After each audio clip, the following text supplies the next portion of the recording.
work, you see. Yeah. Like the young brothers I seen you with, they go to the mosque where I go, the boxers. Yeah, the Mason brothers. Yeah. So we're going to get right into it. This is Loitering in an Unarmed podcast. I'm with my brother Abdul. How we know each other, bro?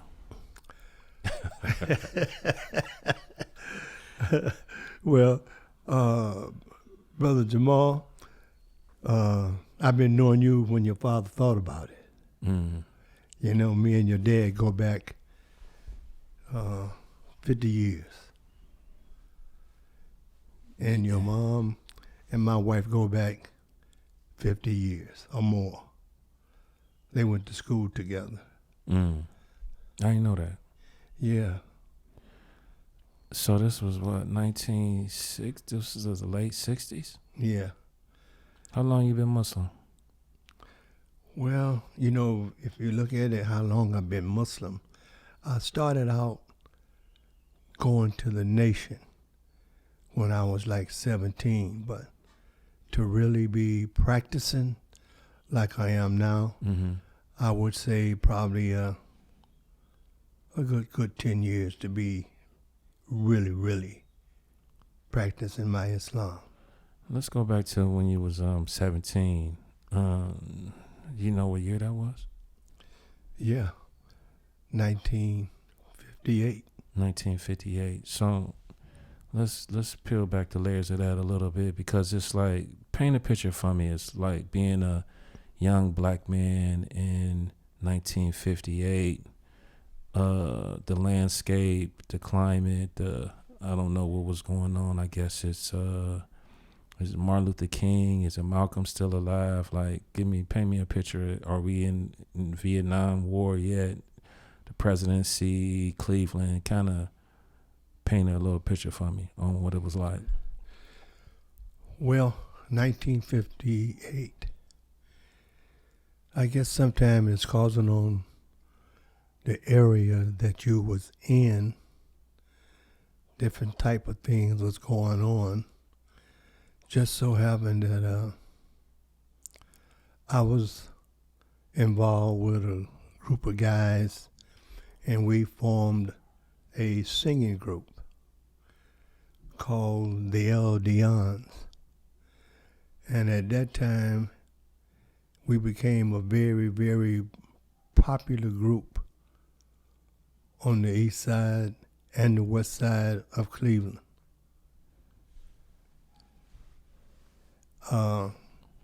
At that time, some guys saw us and took us to their manager, and their manager was a guy named Walter Radcliffe.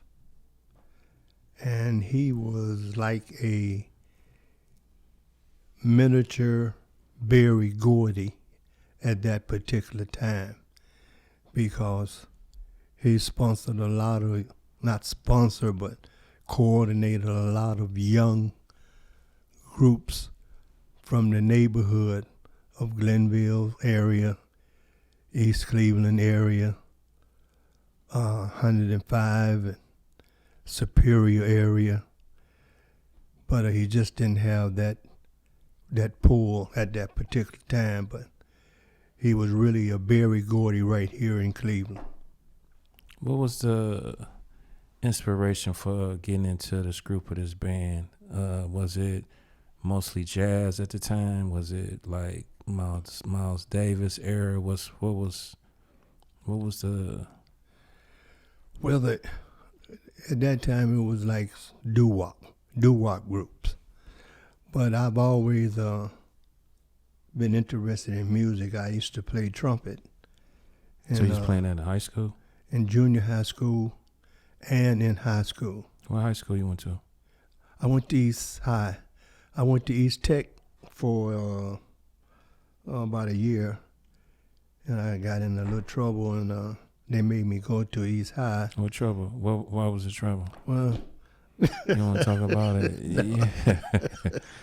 We this is unapologetic conversations, because you know why I asked you that is because, you know, it was different back then, right? It's a lot of racism. It's a lot of police brutality. I mean, all the stuff that's going on now ain't nothing new, especially back then. I mean, you talking about civil rights.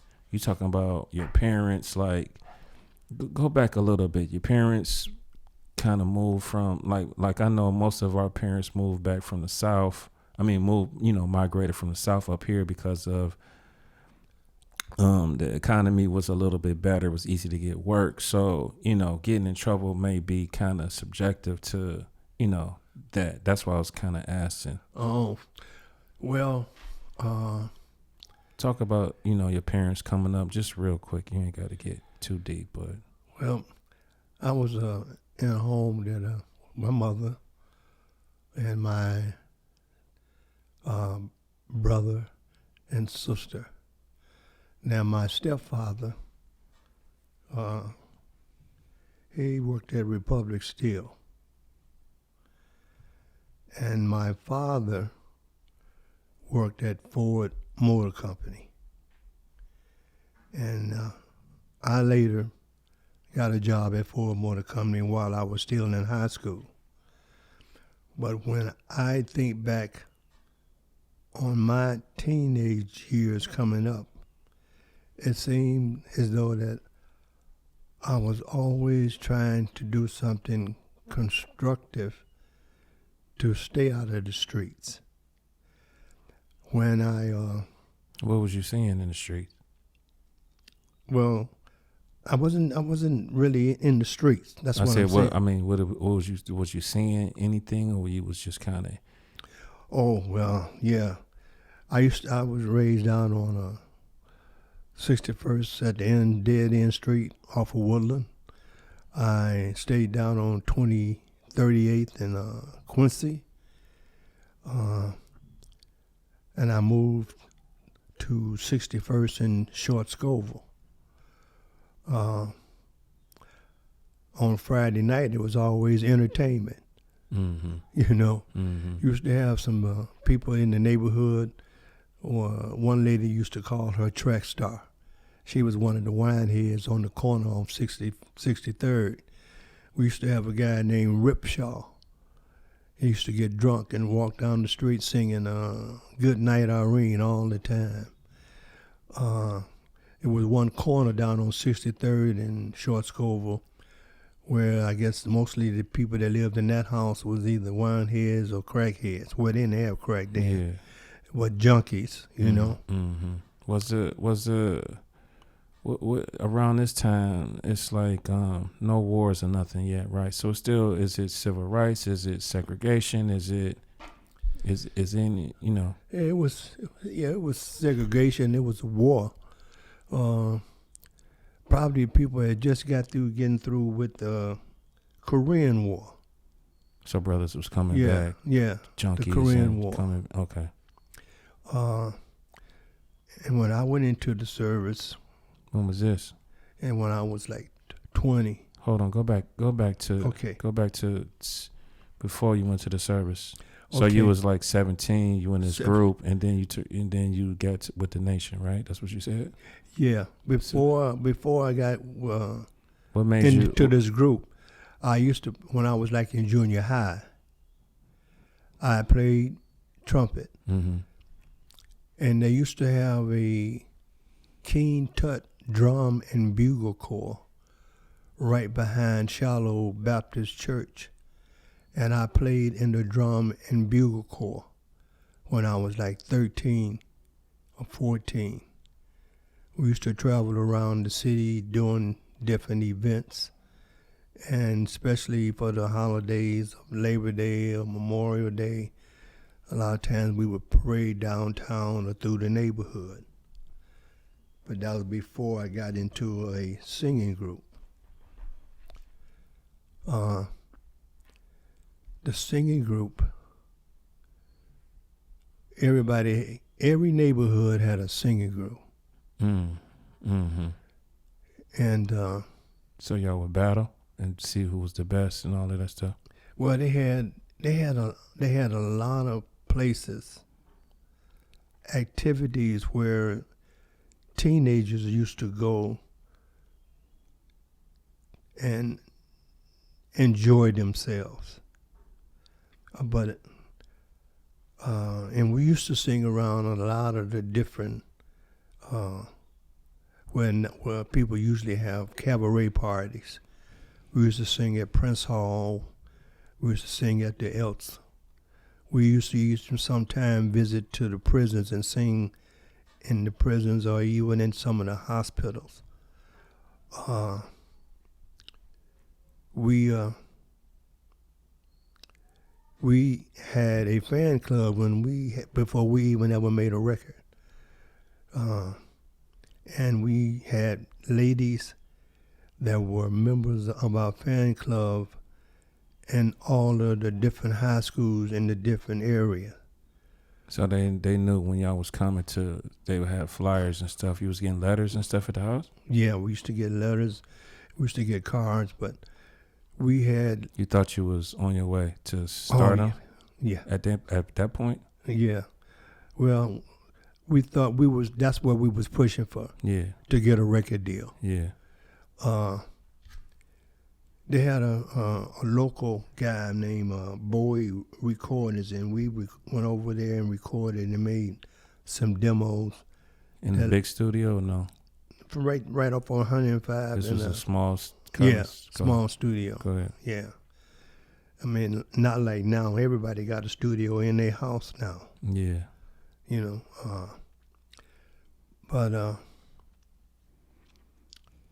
So speed me up. You was going through this route, which was looking good. How did you get to being in the nation? Like you was seeing, what was the Panthers? Was it Malcolm? Was it, or somebody introduced you to a different way, or you was looking outside and seeing how stuff was going? I mean, at 17, go ahead. Yeah. Well, what happened there is that it was a young lady I had a little liking to. And so when I went over to see her, her brothers she had like about 4 or 5 brothers.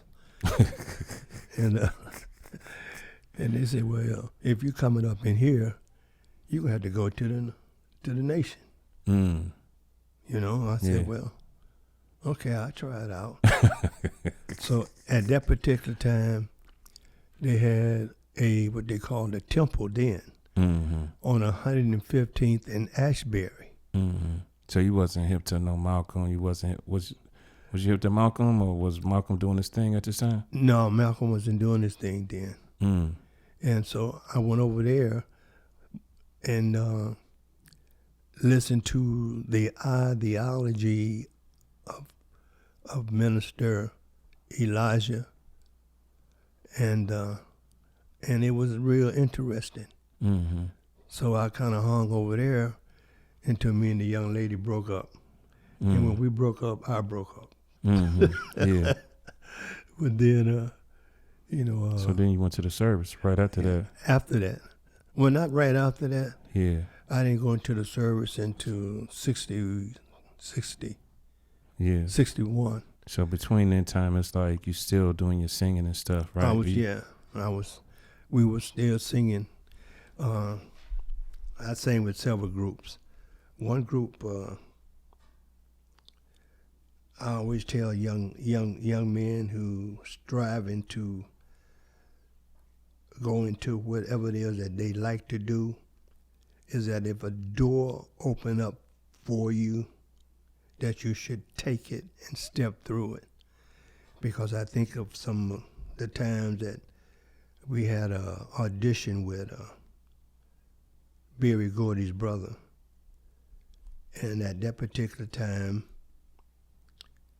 the Spinners had just made their first record. And I knew Eddie O.J. from down at WABQ. Eddie O.J. was a DJ down at WABQ. And if one don't know, the OJs got their name from Eddie O.J. Mm. Mm-hmm. So anyway, I went down there and asked him could he get us an interview with the Motown representative. He said, yeah, you could do that. So we went down and we had an interview. audition with Motown, and the guy who was at the time, which I didn't know. Later on, I found out that he was the #1 talent scout for Motown. And we sang into 3 or 4 o'clock in the morning.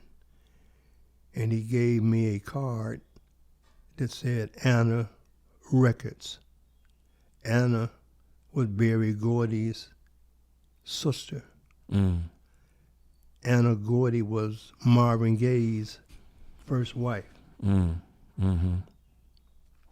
I still have the card at home right now. So he gave us a card and said, you guys get to Motown.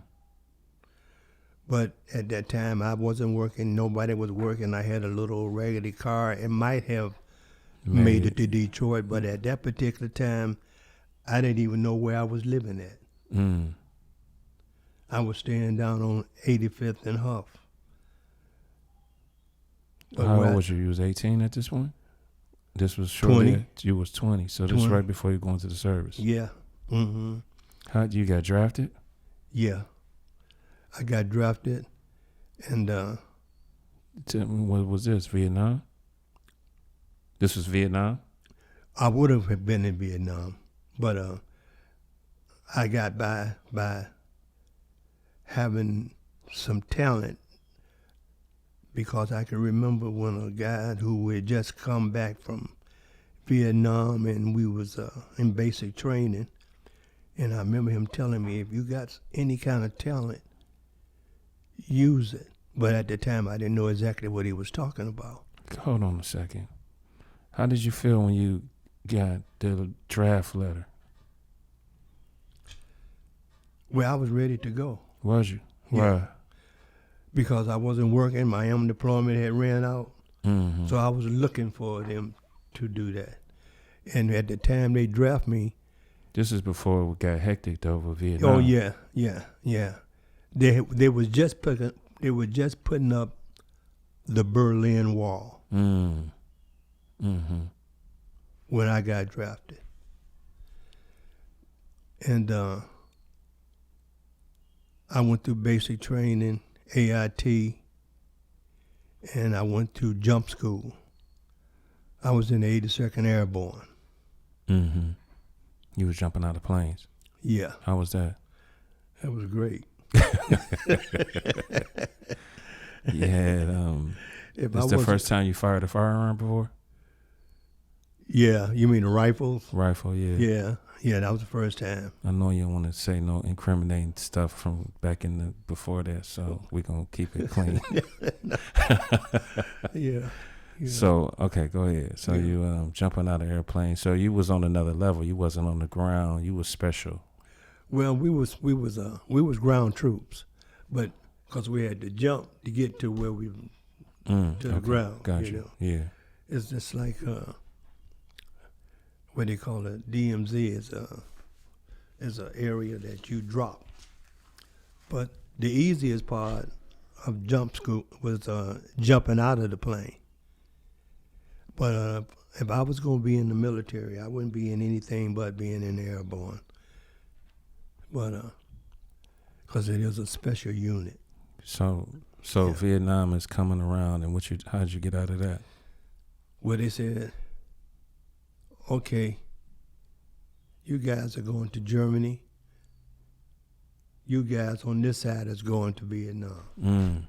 It wasn't a choice. Just so happened that I got picked to go to Europe. Yeah. Yeah. So you knew some brothers that went over there. You knew some brothers that went over. Oh there. yeah. You knew some brothers that didn't come back. Oh, yeah.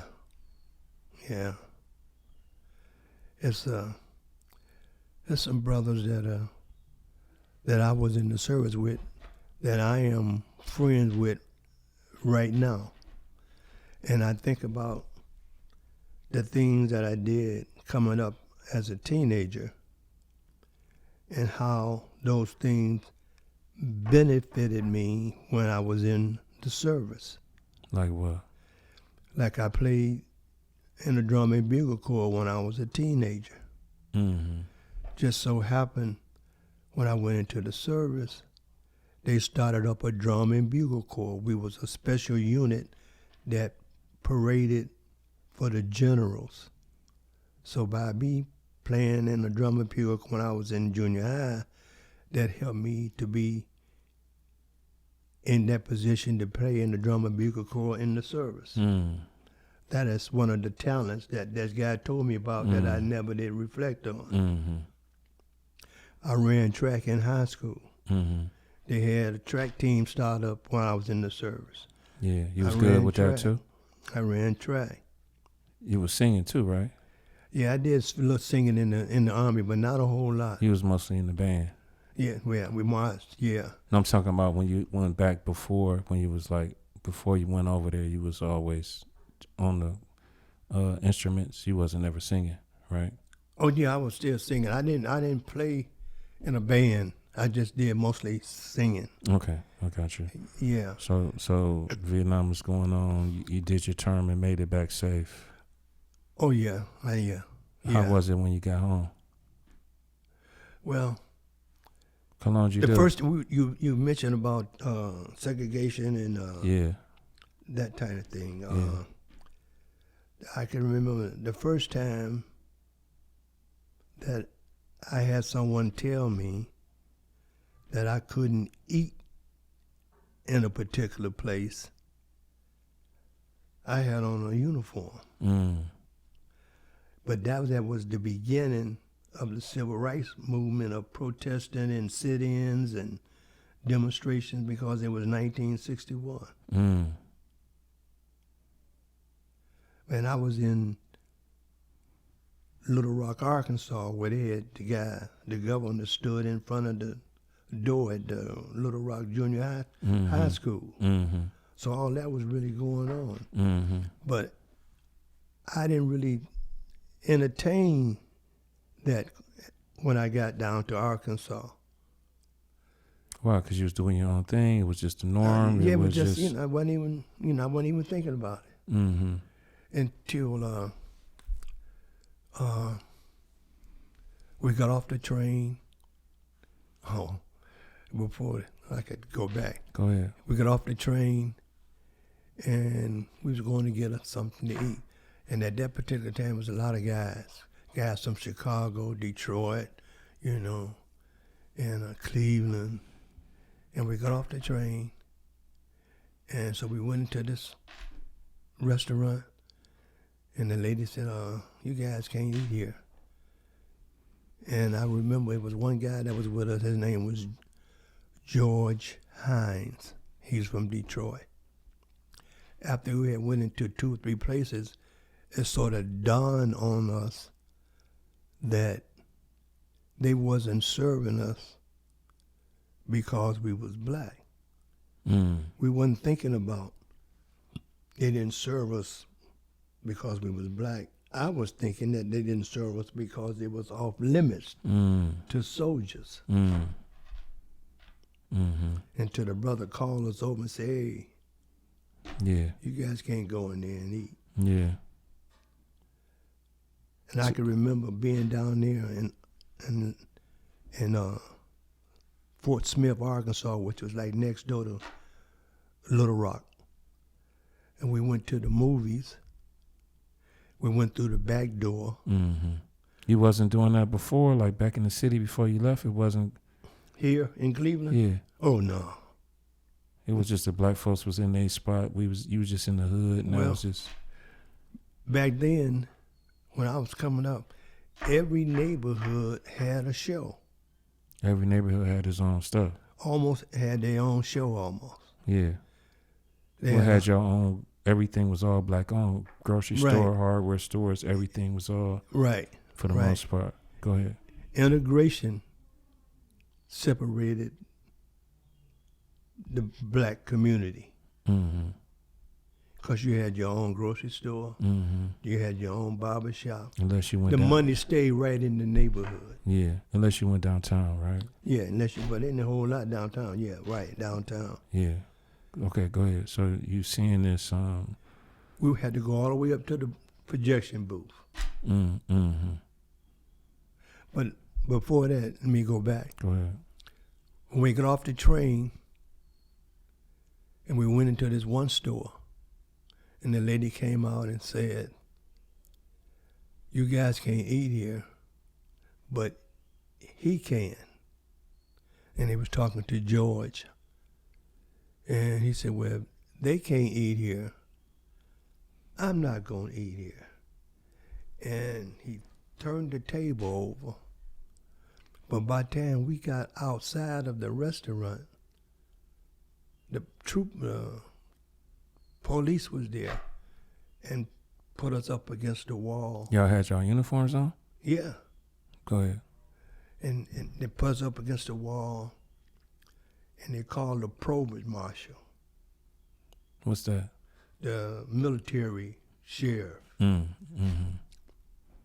And they came and got us and took us to the barracks. And I remember him saying, "Okay, fellas, you guys gonna be here for 6 to 8 weeks. And then you'll be out of Dodge. So I want you to stay where you belong, and I want you other guys to stay where you belong." Mm-hmm. So that's what we did, Mm-hmm. you know. So after that, you went back to Cleveland. Well, when I left here, I didn't come back until I got out of the Army. I know. That's what I said. That's what I thought. Yeah. I stayed in there for 3.5 years You stayed where? in the service. Right. So after 3.5 years, you came back to Cleveland eventually. Yeah. What was here? I had a job. You landed a job before? Yeah, Was I had you a job. looking? Was you looking for other jobs, other places, or you knew you was coming back to Cleveland? Yeah, I knew I was coming back to Cleveland. Mm-hmm. And I knew I had a job when I got back to Cleveland. Mm-hmm. What was the job? Ford Motor Company. Oh, who put that together for you? My dad. I used to get out of school at 2:30 and go to work. Mm. My dad and one of his other He didn't guys. stay. He didn't. You stayed with your mom. You didn't stay with him. Yeah. I stayed But with my mother. But y'all still. Huh? You still had a relationship. Oh, yeah. I saw my dad all the time. Oh, okay. Yeah. So he was giving you some. So he was Okay, so you get the job before. You still doing the music thing, or you revisiting that? You ready to go back to Detroit? You got the business card. You getting the band back together? What was? No, I didn't do it anymore. After I started singing, after I started working at Ford, that one particular group, everybody had went into the service, but me. I was the last one to go. And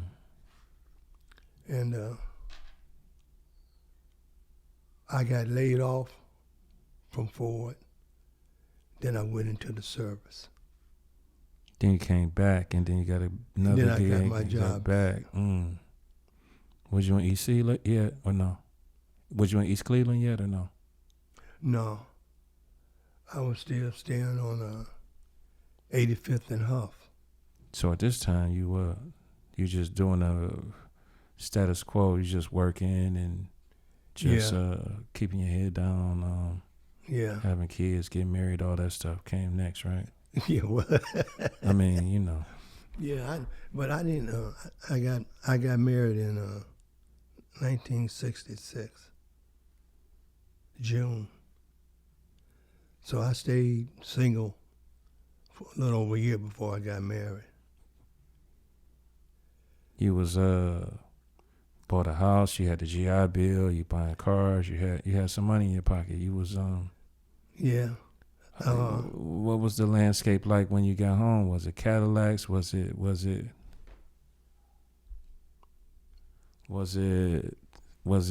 like Superfly time? Or was you back into the movement too with Malcolm? Or was you more Martin Luther King? You was more Malcolm. You was more into the series. I was more Malcolm. You was more Malcolm. Yeah, I couldn't be with that marching in. Marching and No, stuff. no, That was more like an older crowd, like your Yeah. parents type, right? It seemed like. That was at the heights of it, though. That was at the heights. What of about the Panthers, like Huey and all of that stuff? You was. it. Yeah, I met Huey, Elgin Cleavers, Where because you meet them at? I was hanging with the Nationalists a little, you know. When you got back, Yeah, when I got back, yeah, how'd you click with them? How'd you link up with them? it was okay, but it was some things that I just didn't go for, and so Yeah, you had your own mind. Yeah. Well, talk about Huey. You met Huey and I met Huey in New York. They was having a seminar. I met Huey. It was a small seminar. Yeah, well, no, it was like a nationwide. Oh, Huey, yeah. and I met Stokely Carmichael. Stokely. Yeah, How was that? it was mind-boggling, you know, 'cause Yeah. the brothers was at the top of their thing then, Yeah. you know, and Rap Brown. How'd you feel? You feel it was like, if looking back to like how it is now, like did you know how powerful it was at the time? Cause it ain't like that now. No, it's not. I knew it was powerful because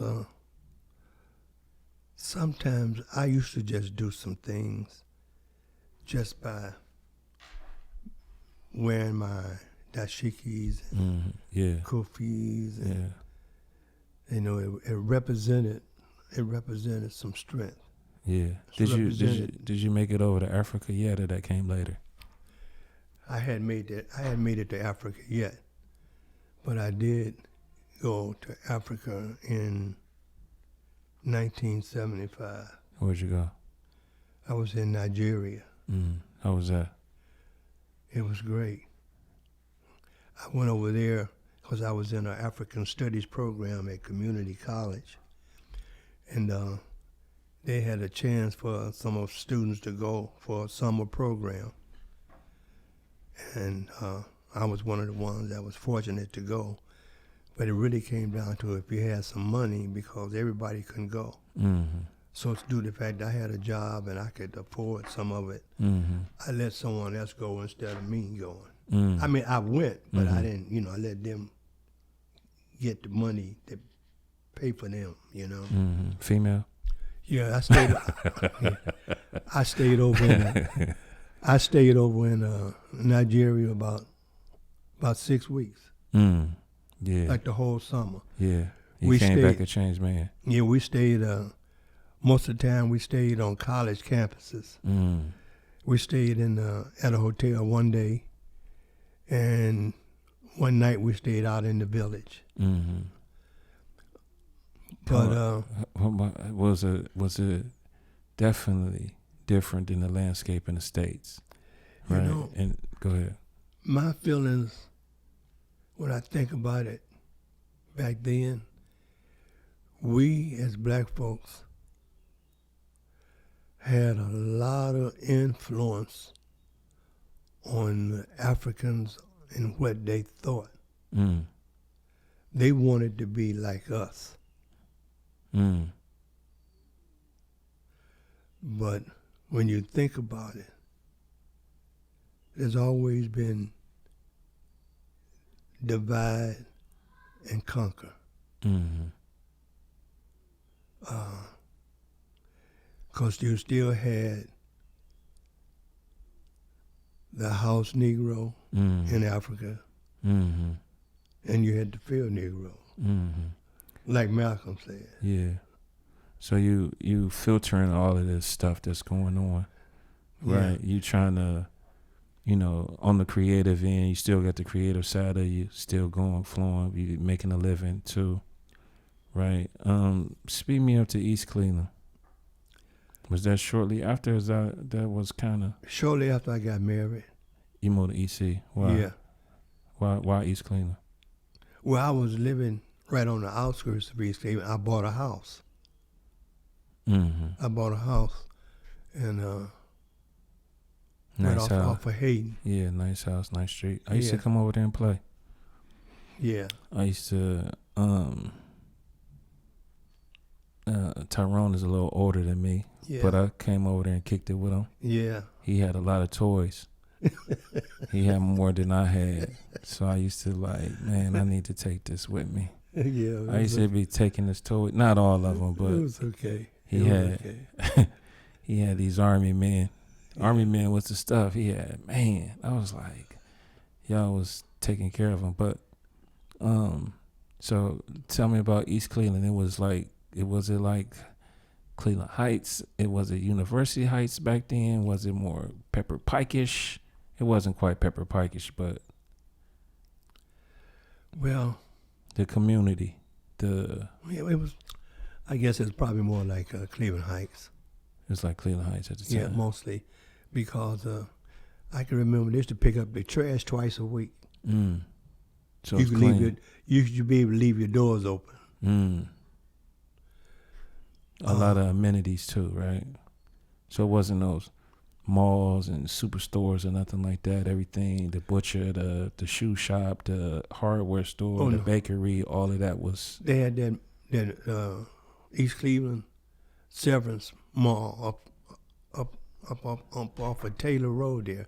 Yeah. And when I think about it right now, But before that, was you doing a lot of shopping in East Cleveland or no? Not really? No.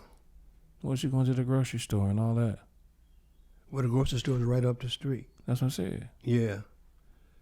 Yeah, I just walked right down the street. And They had corner stores. corner stores. But the corner stores was owned by Koreans or Filipinos. There wasn't too many black owned. No, black owned. Not like before when you was coming up. Right. What was the... So it was lovely back then, basically. It was okay. It wasn't lovely. It started to change, right? Oh, yeah. Yeah, it And- started to change. And that was like the 80s, right? Right. So when the Reaganomics and all of that stuff, you retired from Ford. Yeah. You retired from Ford. You said you was kind of still like, you were still athletic, you were still running. Was you playing music and stuff, or you was done? You got into writing, poetry. Poetry was always your thing? No, I've always had a little inkling when I used to read poetry. Mm-hmm. Every now and then I used to write. And I think about writers. I think about some of the things that were similar as far as when I started writing and who else came writing. Like I think about that. I used to write letters for the guys in the army with me. Like they had a problem with their lady friend. Yeah. And I would write a letter for them. Yeah. And then I read about Alex Haley, that he did the same thing before he started writing. He used to write for the people in his, outfit. Let me ask you this: you was what was you reading? You was reading a lot? I didn't read a whole lot, but I read enough. Yeah. Yeah. But the things that I write about, when I started writing, I had just met my wife that I am with now after 54 years. Mm-hmm. And I think about it, the first poem that I wrote got published. How'd that happen? What year was that? I was down at community college, and it was a paper called the Montu Drum. And I wrote this poem. And When was you into college? This was what year? You was grown back then? This wasn't like after. Probably 70. You was taking what at the college? I was industrial management. What's that? Industrial management. I got an associate degree in technical education. What was you trying to do? Get promoted, or was you still? Actually, I was real tough in the union. Really, at that time, Mm-hmm. I was real tough with the union. I really wanted to be in the union more so than being in management. Because that's what you was doing that for. You was what? I was working on an assembly line. Oh, was you? Yeah. That was rough. Was that rough?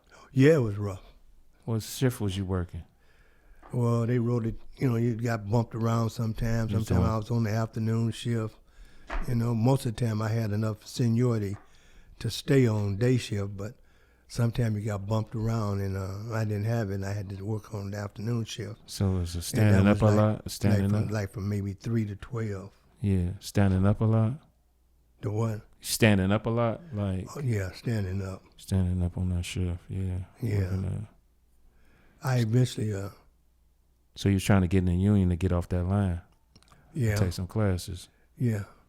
But I really wanted to get a degree, not so much to get a promotion on the job. It happened that way, but it happened.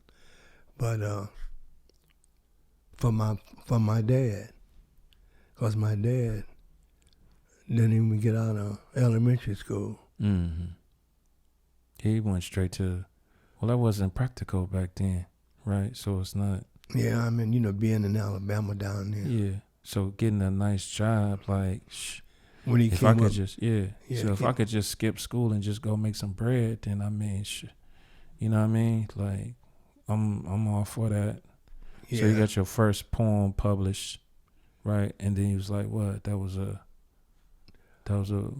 highlight moment for you. Yeah, it was good. It was a good feeling, to have the first time I wrote anything, it get published. Yeah. So then you had the bug, and then you start writing more? I used to write all the time when I was at work. Where'd you get the idea that, like, let me put this into some books and sell these things? Well, the people on the job used to say, "Where you get this from?"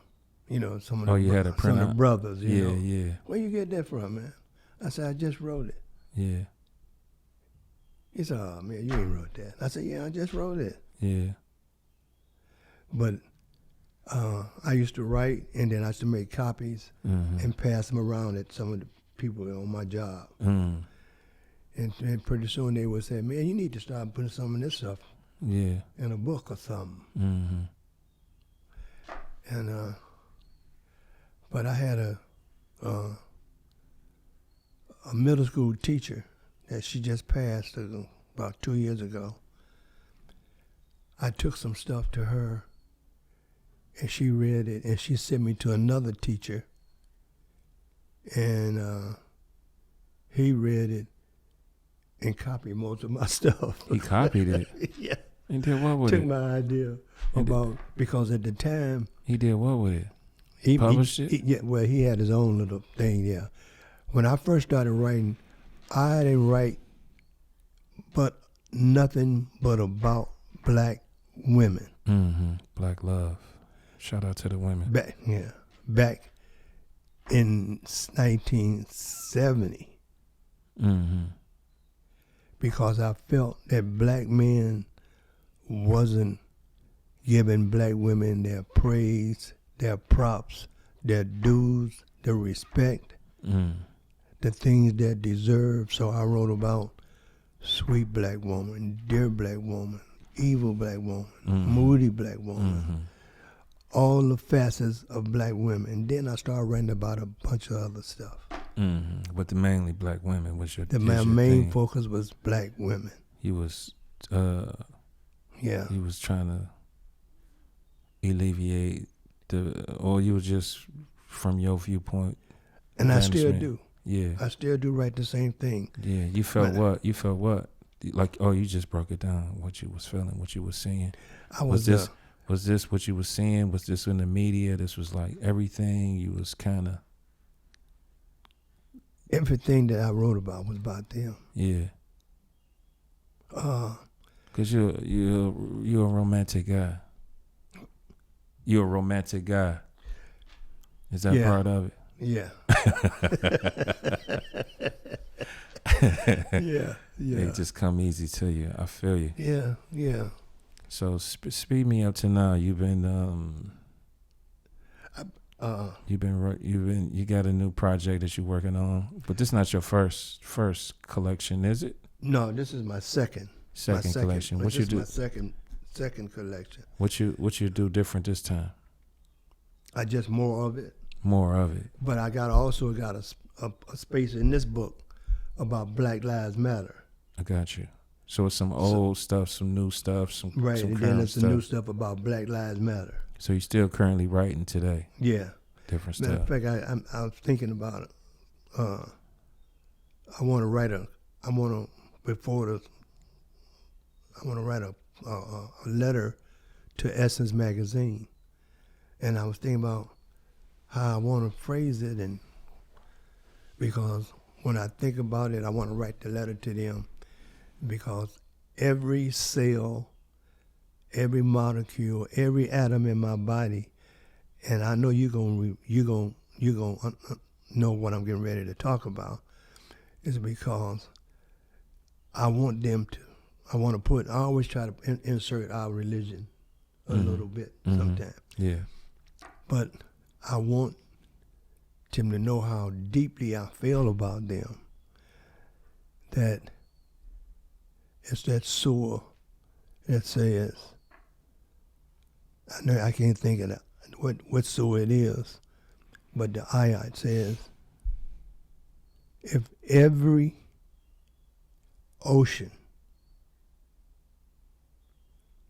was ink plus 2 more,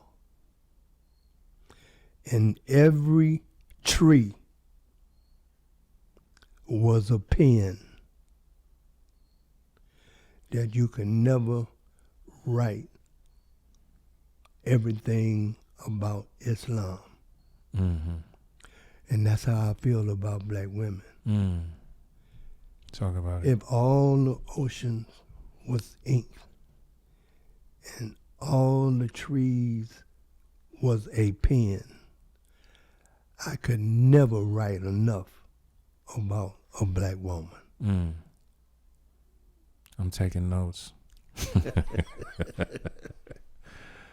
So, where can we find this book? Well, you're like a son to me. I'm going to give you one. Yeah, I know that. I'm saying for the audience, the people that's listening, yes. the fans. Okay. Is it on Amazon? Is it on? Go ahead. It's on Amazon, and it's at Barnes and Nobles. I'm gonna put the link into the show notes so people can just click in. Yeah. Can check it out. Anything else you want the people to know or? The publishing company has a website, because you might want to order 500. And you could go directly to the publishing company, and they got called authorhouse.com bookstore. They could download that and get all the books that they want. Got you. So I kind of like that because we both creatives and, coming up with these ideas. And I always kind of talk about like having an idea is kind of, amazing. But the thing is like everybody have ideas. And I know some people, that's all they do is just have ideas. So to execute on having your idea and having something that's tangible, a book that you can hold, is just amazing to see that book, the cover and all that stuff. How does that make you feel? Made me feel good, but the first book that I did, you did the cover. Yeah. And it made me feel like, when I show the people that book, I make them look at it. Yeah. Yeah. See the things that he put in it. Yeah. I was a young designer back then. Yeah. So you used to see me running around and all that stuff. Yeah. That was it? Yeah. You didn't see me. So what kind of kid was I? He was a nice young man. Was it? Yeah, he's always been a nice young man. But you were saying something just a second ago. And I thought about some of the things in my life, things that I thought about.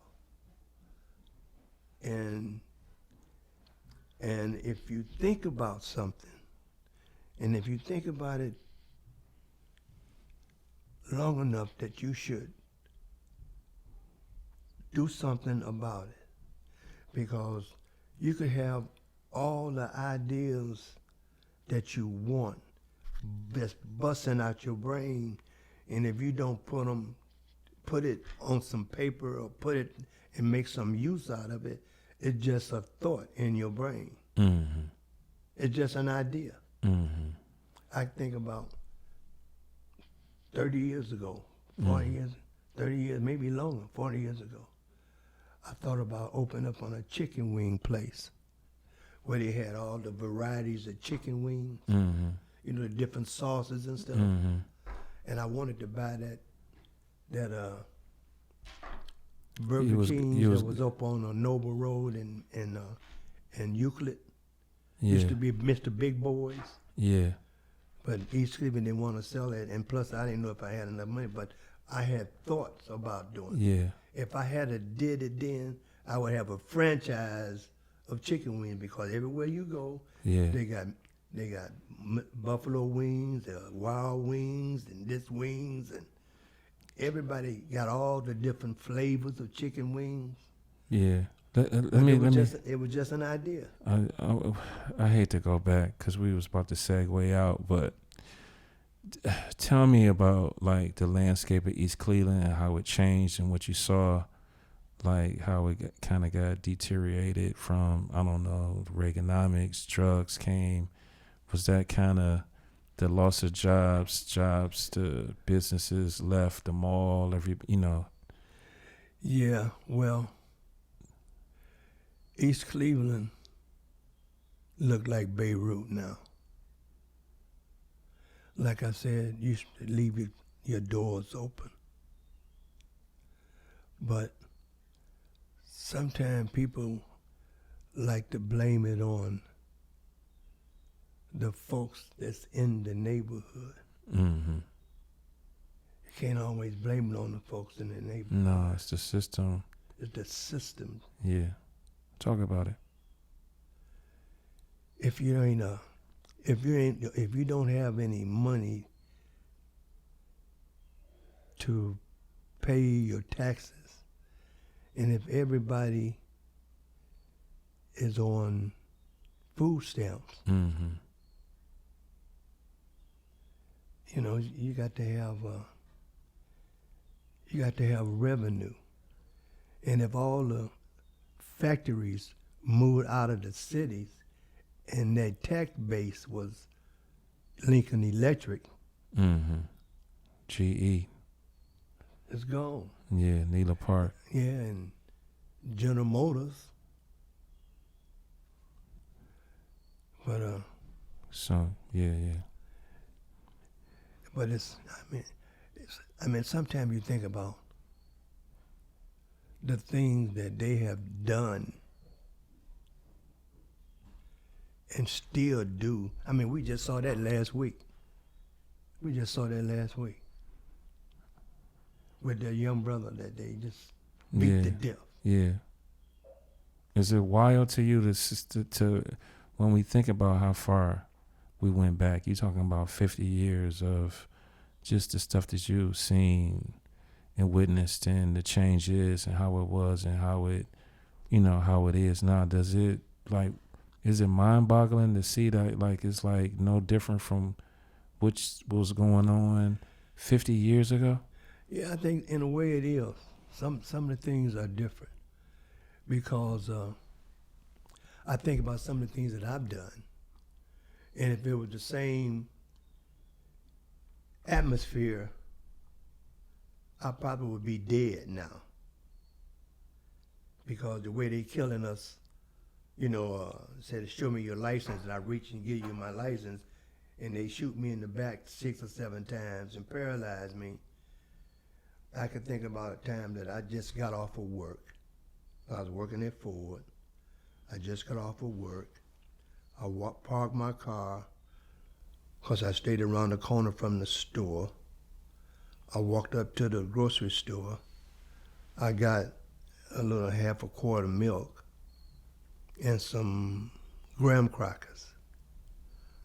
But you're 18 years old, you're full of energy. So I get my graham crackers, and so I just run out the store, running home, and the police put a stop on me. Halt! Halt! stopped. But if it had been today, Mm-hmm. he'd have shot me. Mm-hmm. He just saw you running. Yeah, he just saw me running. He thought I had robbed the store. When he saw my bag, I said, "This is some graham crackers. Where you coming from?" I'm just coming from work. Mm-hmm. This was normal. You saw your boys going through all of this policing. Yeah, You saw this all the time. yeah. Mm. Yeah, that's heavy, bro. Any last words? It was a pleasure having you talk. You know, anything else you anything I forget or left Everything. out? It's hard to unpack I know. years of, within an hour, you know what I mean? But Yeah. But I want everybody that's in the sound of this microphone. yeah, I'm gonna put the link. Yeah, put the okay. link up. What's the name of it? What's the name of the book? Walking through a maze of life. Mm. Mashallah. You Yeah. can get it at Amazon, Barnes and Nobles, by Abdul Sunni Ghani. Thank you, bro. I appreciate you coming through to the lab, kicking it with me for a minute. I'm gonna put the link so everybody could get the book and, support the cause. I just wanted to just sit down and talk to you and just get some backstory on it. I think a lot of people have like good ideas, good products and stuff, but we need to know the backstory of, the people and, the secret sauce on why this is not just some poetry. It's like levels to it. So thank you for that. Yeah, I have a lot of stories sometimes. It's a guy that used to, are you getting ready to cut off now? Go ahead. Keep going. I got a friend of mine that lives up in New Jersey, and he's a writer. He done wrote about 3 or 4 books. And he always used to tell me, "Man, you got a lot of stories. You should write it." Mm-hmm. I said, "I ain't no writer," But then one day, I said, "Okay, I'm gonna do this." Mm-hmm. And I started writing. And next thing I know, I would wake up after Fajr, Mm-hmm. and I'd be writing almost waving to duel. Mm. Yeah, Yeah. But that's beautiful. anytime that I could say anything, if it's just one phrase to enlighten and open up my young brothers' minds, I would like to do that. Because some of my poems are here in that, like Black Lives Matter. Mm-hmm. When you see it, you'll see, like, that's one song. You wanna read one? Oh yeah, I could do that. Before you do that, how old are you? 82. 82. How does it feel to be 82? I used to at one time say, "Boy, I feel good at 82." Right now, I feel good at 82. Yeah, I could feel better if I did some more things that I should be doing. yeah. I mean, because I used to walk 5 miles a day every day. So I used to go to the gym and work out. when you was in your 70s, 70s. yeah, when you I was was in really, yeah. when you was in your 70s, did you ever think that when you was in your 70s, you still feel like you felt like when you was in your 50s? Like growing up, you felt like when people was older, they was much older than they was. You know how that is. Yeah, I know. But see, I've always been around older guys, Mm-hmm. and if you don't listen to older guys, people talk to you all the time, but you got to listen and let it stick in your head, because later on it's gonna come back. Yeah. Because I used to have an old friend of mine. I can remember when I got out of the service, and we was working together.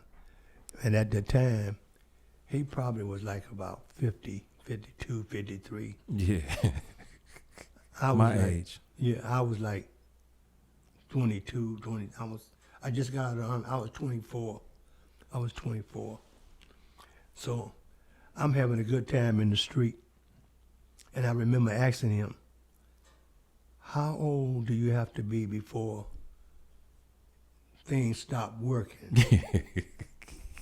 I have to see it that way. Yeah.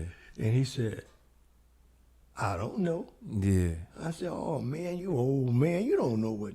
He said, you got to ask somebody older than me. Yeah. You know? Yeah. And I said, okay. But he told me a story. He said, if you had a baby bull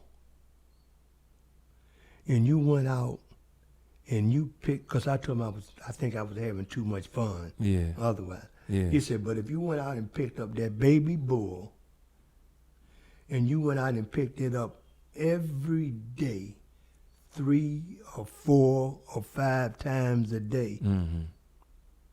that you should be able to pick that bull up when it's full grown.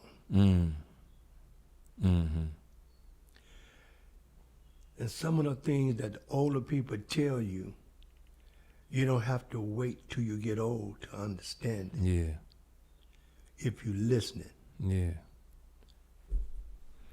Because I think about a lot of the things that they used to tell me, Mm-hmm. and they all come to true. Yeah. So what's the? But what you put in your body Yeah. is what comes out. And being Muslim, Yeah. I know you're putting the right things in your body. Yeah. And even though I was I wasn't practicing all the time, but I still tried to eat right. Yeah. You still had the blueprint. So you still was on another level. So Yeah. And like I was saying, I boxed in the Army. You had hands. You had hands. Yeah. Yeah. Yeah, I had good hands.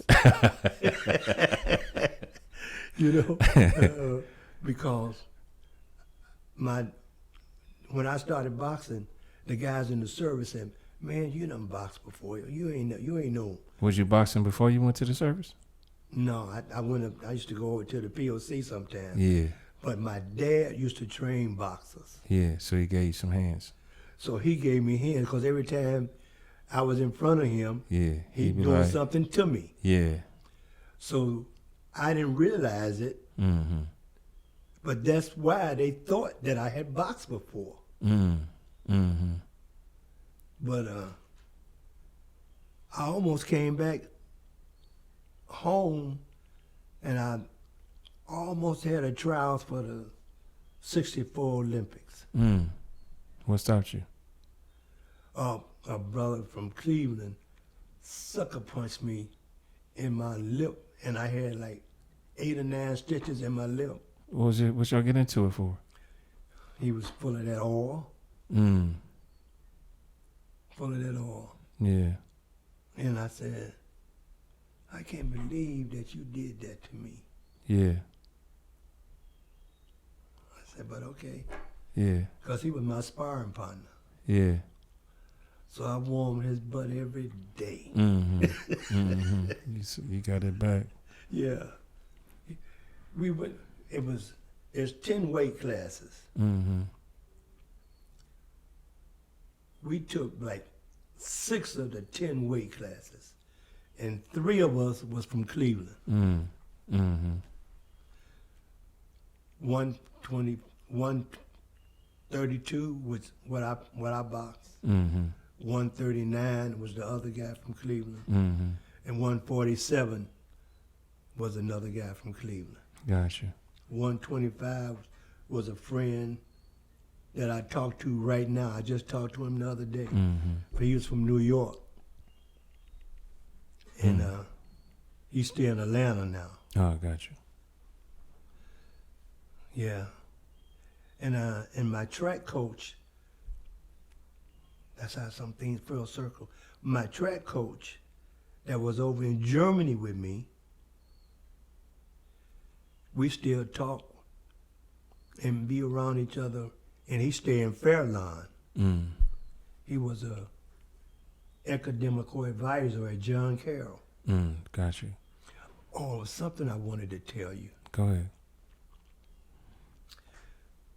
when Harvey, take note on this. When Harvey Fuqua gave me Anna Gordy's card,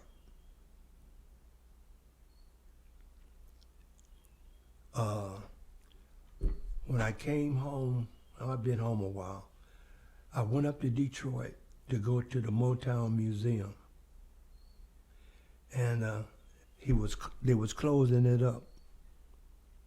And the lady came out. She said, "I'm sorry, you guys gonna have to come back tomorrow." I said, "We from out of town." Mm-hmm. She said, "Okay, let me go in and get you." She went in and got us some brochures. Mm-hmm. And came back out. I said, "Can I tell you a story right quick?" Mm. She said, "What?" I said, You pulled that card out. "No." She said, let me introduce myself. I'm Anna Gordy. Yeah.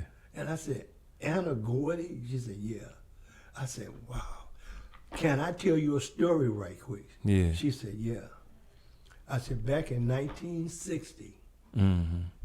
the Spinners had just made their first record. Mm-hmm. And Harvey Fuqua was there promoting the Spinners. Mm-hmm. We had an audition with Harvey.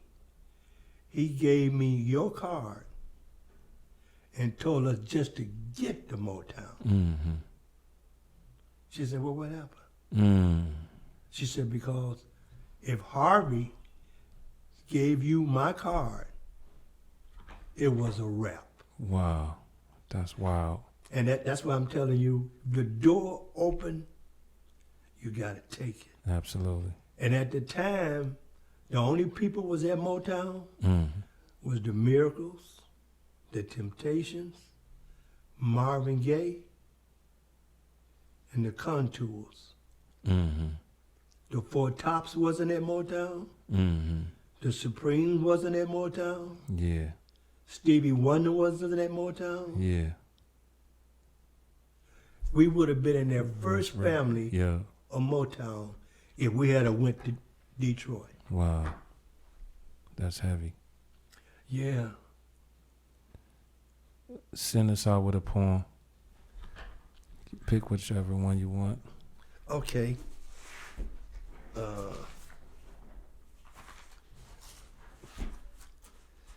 If you want something revolutionary, or you Let's want keep something. it. Let's keep Okay. it on Black Love. Okay. Let's keep it on Black Love. Okay. This is called "I Wake Up with an Angel."